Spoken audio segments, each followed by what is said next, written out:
Okay, so I want to start with a question. When was the last time you sat down to do something important and within 5 minutes your brain was already somewhere else completely? If you're being honest with yourself, it was probably pretty recently, maybe even today. And here's the thing that nobody talks about. Your attention span isn't broken. It's been trained. And anything that gets trained can be retrained. That's exactly what we're going to break down today. Before we get into the fixes, let me tell you something that genuinely shocked me when I learned it. The average person in 2015 had an attention span of around 12 seconds. By 2023, researchers found that number had dropped significantly. But here's what's wild. The problem isn't social media itself. The problem is what social media has done to your brain's reward system. Every scroll, every notification, every short video has essentially been conditioning your brain to expect instant stimulation. So when you sit down to do deep work, your brain throws a tantrum because it's addicted to that constant dopamine drip. Understanding this is step one, because now you stop blaming yourself and start understanding the actual mechanism you're working against. So let's get into the fixes. And I want you to actually try these, not just watch and nod and forget about it tomorrow. Fix number one is what I call the single tab rule. Right now, most of you are running your brain like a computer with 47 tabs open. You're thinking about that text you need to reply to, the thing you forgot to do yesterday, the email sitting in your inbox. Every single one of those open loops is stealing processing power from whatever you're actually trying to focus on. The fix is simple, but uncomfortable. Before you start any task, you write down every floating thought in your head onto a piece of paper. Every worry, every to-do, every random thing taking up mental space. This is called a brain dump. And what it does is essentially close those background tabs. You're not ignoring those things, you're just parking them somewhere so your brain can stop holding on to them. Studies on this technique show it reduces cognitive load dramatically and allows you to actually focus on one thing at a time. Fix number two is retraining your boredom tolerance. This one is counterintuitive, but it might be the most powerful thing on this list. You need to start deliberately doing nothing. I mean, actually sitting with zero stimulation for 5 to 10 minutes a day. No phone, no music, no podcast, just you and your thoughts. This feels almost impossible at first, and that discomfort you feel is actually the symptom of the problem. Your brain has forgotten how to exist without input. When you practice sitting in boredom regularly, you're essentially rebuilding the neural pathways associated with sustained attention.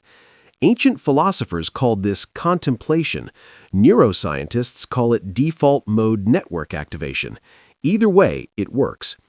And by the way, if you're getting value from this and you want practical strategies like this every single day, make sure you subscribe to the channel. I post content daily that helps you sharpen your focus, upgrade your habits, and take control of your attention instead of letting the world control it. Fix number three is working with your biology instead of against it. Your brain naturally cycles through periods of high focus and low focus roughly every 90 minutes. These are called ultradian rhythms.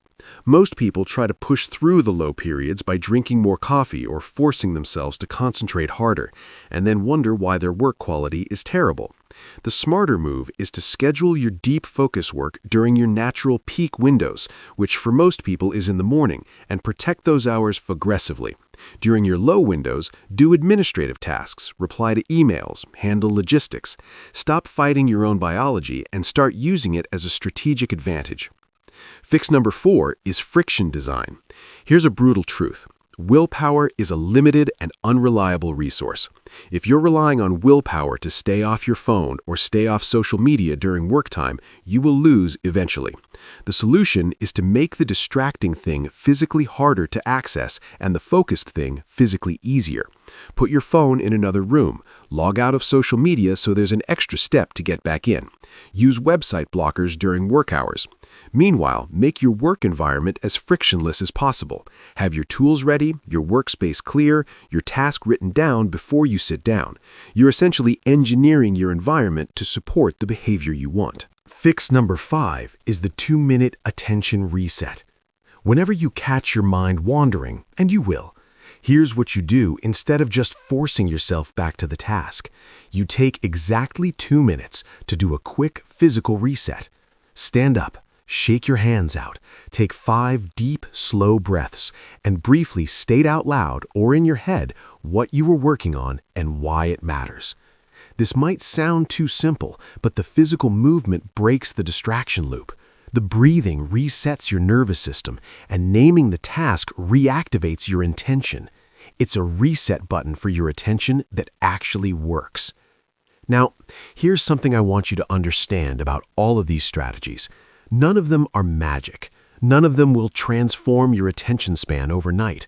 What they will do is compound. Every day you practice these things, you're building a slightly stronger attention muscle. In 30 days, you'll notice you can hold focus longer. In 60 days, you'll look back and realize your default mode has shifted. And this matters more than most people realize, because in a world where everyone's attention is scattered and fragmented, the person who can focus deeply for extended periods has an almost unfair advantage. In work, in learning, in relationships, in every area of life. Your attention is not gone, it's not dead, it's just been misdirected by systems that were specifically designed to capture and hold it. The moment you decide to take that control back and you use these strategies consistently, everything changes. The work gets easier, the results get better, the clarity comes back. So start today, not tomorrow. Pick one of these 5 strategies and implement it right now before you close this video. And if you found this valuable, stick around, because the next video breaks down exactly how to build a morning routine that sets your brain up for peak focus every single day. I'll see you there.